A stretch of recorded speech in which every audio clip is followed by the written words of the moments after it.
yang disiarkan oleh Akbar Harakah pada muka hadapan sekarang. Hakim berkenaan menyatakan Islam bukan sebagai dogma ataupun ritual dalam kehidupan biasa sahaja, tetapi Islam merangkumi semuanya, termasuk merangkumi undang-undang. Itu yang ditafsirkan oleh hakim berkenaan. Dia tafsir besar, seperti mana yang disiarkan oleh Akbar Harakah pada muka surat hadapan jika tuan-tuan baca pada keluaran sekarang. Jadi setiap hakim kadang-kadang menggunakan artikel yang sama dengan penafsirannya. Saya tak kisahlah itu, tapi saya nak ceritanya bagaimana hal ini berlaku dalam masyarakat kita. Sebab itu Kelantan mungkin mendahului, tapi saya menyebut, tuan-tuan tahu dalam negara ini saya mencadangkan tentang masjid Cina umpamanya.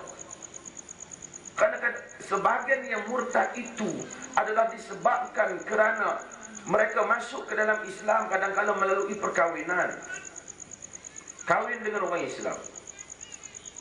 Apabila kahwin dengan orang Islam, tiba-tiba suaminya ceraikan dia, buat lebih kurang pada dia, ditinggalkan. Maka dia tak ada ruang untuk dengan masyarakat Islam ni tegur, cerita apa khabar, macam mana saya ditinggalkan suami.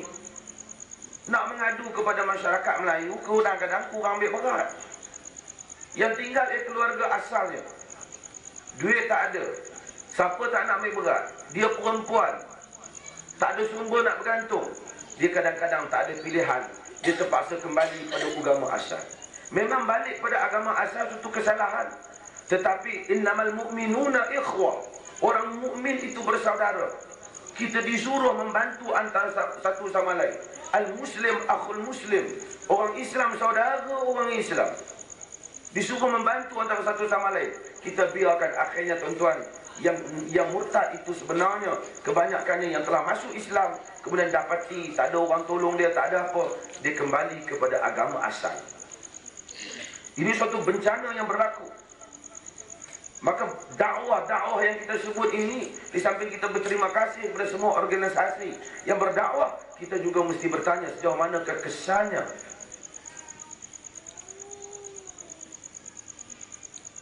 Sehingga hal yang sedemikian ini berlaku. Dan ini adalah perkara yang saya fikir bahawasanya kita kena fikirkan secara serius, kenapa masyarakat kita jadi murtad. Berikutnya, pergi kepada penyelesaian. Saudara-saudari sekalian, saya berfikir secara praktikal. Mungkin ada orang fokus tentang di sudut perlembagaan, undang, di sudut politik, tetapi saya fokus di satu sudut. Sebelum menghukum orang murtad, kerana para ulama khilaf tentang masalah hukuman orang murtad ini, adakah ia dibunuh secara had seperti pendapat majoriti, ataupun ia dibunuh kerana ta'zir disebabkan illah hirabah, dia panggil, ataupun disebabkan ancaman murtad itu, bukan kerana murtad seperti pendapat minoriti, golongan yang tak banyak. Sekarang ni terkenal pendapat ini dipelopori oleh Al-Qaradawi, Salim Awa dan Al-Buti. Mereka ini berpendapat bahawasanya dia dibunuh apabila ia mengancam masyarakat Islam. Jika ia tidak mengancam, mereka tidak menganggap ia dibunuh. Ini pendapat yang kecil, tetapi ia telah diketengahkan sekarang ini dengan alasan-alasan mereka. Tak apa, tapi saya nak membincangkan tentang sudut yang lain.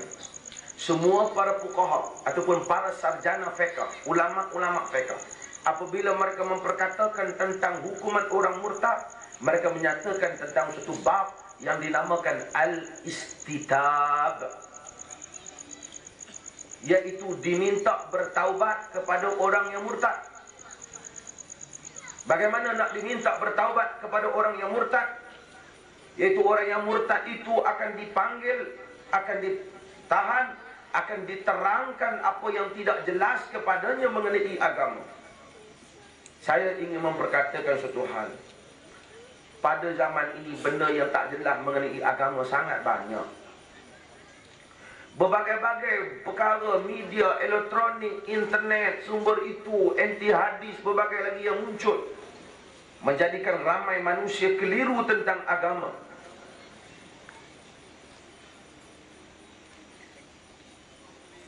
Sehingga Nabi menyebut dalam hadis yang diriwayatkan oleh Al-Bukhari, ka qat'il lailil muzlim, seperti potongan malam yang gelap pada akhir zaman.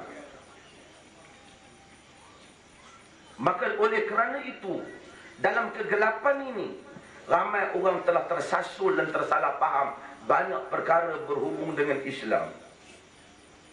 Dan dunia pula sedang menuduh Islam teroris, pengganas. Media-media barat menjadikan orang takut dengan Islam. Ada sikit nak tuduh Islam. Saya fikir, sebelum kita nak tonjolkan masalah hukum pada orang murtad, kita tonjolkanlah bab istitab ini, iaitu menonjolkan usaha menjelaskan apa yang kabur tentang Islam. Lebih baik daripada kita memperkatakan tentang hukuman. Kerana hukuman itu, pertama, kita tak dapat buat kerana faktor-faktor yang banyak. Kedua, akan menyebabkan barat menuduh kita benda yang bukan-bukan, sedangkan kita nak jawab, media kita tidak cukup. Ketiga, istitab itu tuntutan agama. Kita turut dia bertaubat. Kita kempen dan jelaskan hakikat Islam ini kepada dunia barat ataupun kepada orang-orang yang murtad. Panggil geng-geng yang murtad ini, kita jawab semua perkara yang mereka keliru mengenai Islam. Ada orang kata dia akan terus keliru kerana keadaan keliru, suasana keliru, ekonomi keliru, politik keliru. Saya katakan itu mungkin, tetapi di barat lebih keliru. Tetapi orang Islam tetap berjaya untuk menonjolkan Islam. Mengapa mereka berjaya dan kita tidak berjaya? Oleh kerana itu saya fikir, saya mengajak tuan-tuan semua, di samping apa yang dibahaskan tadi itu bermanfaat, tetapi kita mesti bergerak sesuatu. Murtad ini bukan main-main. Macam saya kata, kalau dibiarkan ia menjadi barah, sekalipun kita halang mereka, Natrah berbeza. Natrah dalam kesnya dia telah dimurtadkan, sedangkan dia tidak mahu. Tetapi dalam hal ini ialah mereka nak murtad. Dan mereka ini, jika kita tetap topingkan mereka dengan Islam, besok mungkin mereka, kita akan ada 5,000 mungkin manusia duduk di kalangan kita, minang anak perempuan kita, berkahwin dengan orang kita, IC-nya Islam, kita kahwinkan dia, dia sebenarnya seorang yang murtad. Hadirin mukminin sekalian, maka perkara yang penting dalam perkembangan Islam dipanggil sudut adalah impact ataupun kesan terhadap sesuatu usaha. Maka perbincangan murtad ini hendaklah dilihat kepada kerangka menyelesaikan masalah yang ada, dan murtad adalah ancaman seperti mana kita sebut tadi. Terima kasih. Mungkin kita akan bincang pada pusingan yang berikutnya. Terima kasih kepada Yang Sahibul Samahah Mufti Kerajaan Negeri Perlis di atas ulasan tentang isu riddah ataupun murtad kepada kita sekalian. Kesimpulan yang boleh kita katakan bahawa selagi kedaulatan Islam tidak diletakkan di tempat yang sepatutnya, maka selama itulah pintu murtad terbuka bagi orang yang tidak teguh iman dan akidahnya kepada Allah Subhanahu wa taala. Doakan mudah-mudahan insya-Allah perkara ini akan ada penyelesaiannya dari semua pihak.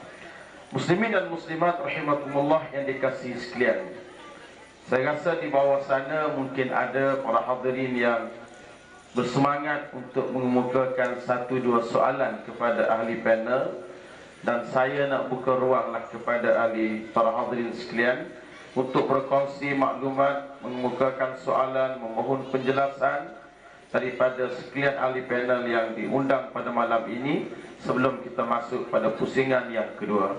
Saya buka ruang perbincangan kepada tuan-tuan dan puan-puan yang dikasihi sekalian. Silakan. Kalau ada boleh pergi ke mikrofon sana.